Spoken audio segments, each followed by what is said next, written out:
chers amis membres de l'APPRR, je vous salue chacun, chacune avec amitié, et en plagiant saint Paul, j'ose vous dire, dès notre première rencontre de ce soir, à vous qui êtes appelés à être saints, la grâce et la paix de la part de Dieu notre Père et du Seigneur Jésus-Christ. Nous voici invités à entrer dans une démarche de pèlerinage.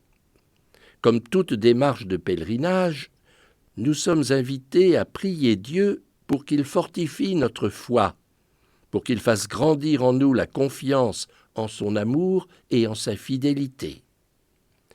Dieu sait, si j'ose dire, combien c'est important par les temps qui courent, où tant de choses, tant de projets sont remis en question à cause de l'épidémie de la Covid-19. Accueillons ce temps fort que nous propose notre association comme une grâce de Dieu qui s'offre à ceux qui sont bien présents à Paris, comme à ceux qui vont pouvoir nous rejoindre et nous suivre grâce aux réseaux sociaux. Un pèlerinage, ça implique toujours un déplacement. Partir d'un point pour arriver à un autre. Ce déplacement est souvent physique. Il peut être seulement spirituel. Cela veut dire qu'on revient du pèlerinage un peu différent de ce qu'on était en entamant la démarche. Il s'agit tout simplement de ce qu'on appelle un mouvement de conversion. Nous venons de plusieurs régions de France. Nous appartenons à plusieurs églises locales. Ce qui fait notre spécificité, c'est que nous sommes parents ou frères ou sœurs de prêtres diocésains, de religieux, de religieuses, de consacrés.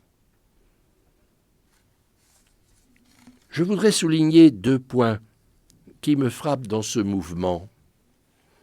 C'est la joie que nous avons à nous retrouver, à nous découvrir les uns les autres.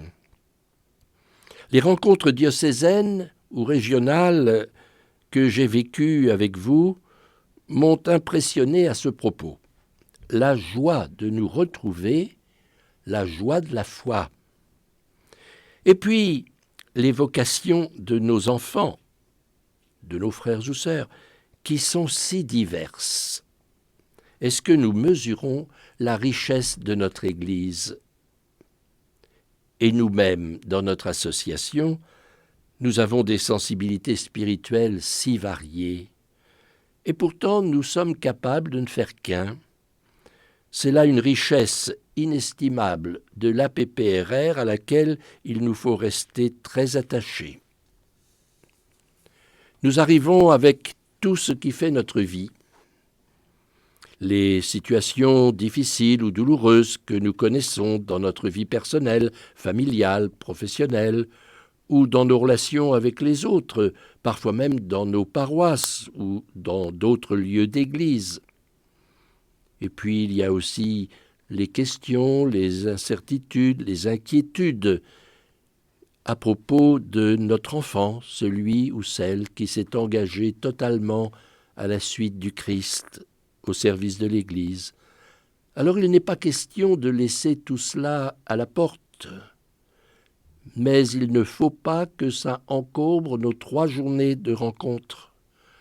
Nous confions tout cela au Seigneur, qui sait quoi en faire, et nous nous laissons instruire et convertir par sa parole, par nos liturgies, par les enseignements de Marguerite-Marie Alacoque et du Père Lacolombière, qui vont nous être relayés par le Père Jahan, qui va assurer le fil rouge de notre pèlerinage, par les partages aussi que nous avons en carrefour, et puis à l'occasion des repas à table, tous ces échanges informels souvent si riches. Pendant un pèlerinage, tout compte, il n'y a pas de temps mort, ce qui ne veut pas dire qu'il n'y a pas de temps de silence et de contemplation.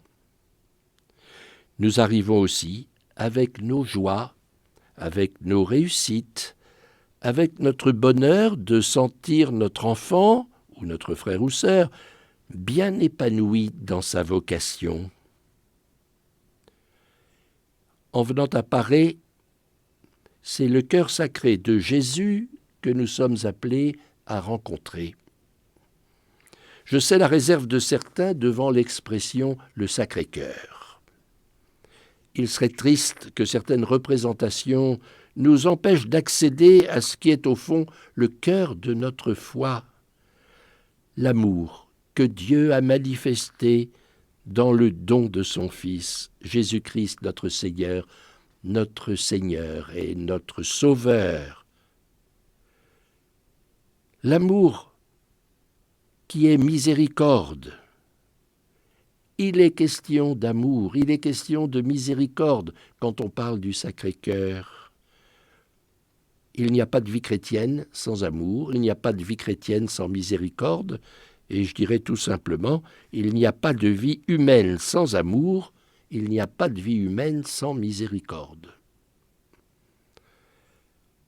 Appelés à vivre une expérience spirituelle au sens fort, nul d'entre nous ne peut savoir tout de suite comment il sortira dans 3 jours. Et si l'inattendu de Dieu se produisait? Partir de Paré, plus disciple et plus missionnaire que jamais, comme chrétien bien sûr, comme parent de prêtre ou de consacré. Je remercie le Père Jahan qui a bien voulu accompagner notre chemin spirituel. Je remercie les familiers des sanctuaires qui se mettent en 4 pour bien nous accueillir dans un contexte sanitaire difficile. Je remercie notre président et son équipe de choc qui prépare depuis longtemps cette aventure avec une énergie, une foi et une joie qui font mon admiration. Que la Vierge Marie nous aide tous et toutes à ouvrir notre cœur au cœur de Jésus, son divin Fils, pour que, désaltérés à la source, nous retrouvions nos proches et nos lieux de vie lundi soir, témoins fidèles et joyeux de Jésus ressuscité. Que le Seigneur vous bénisse.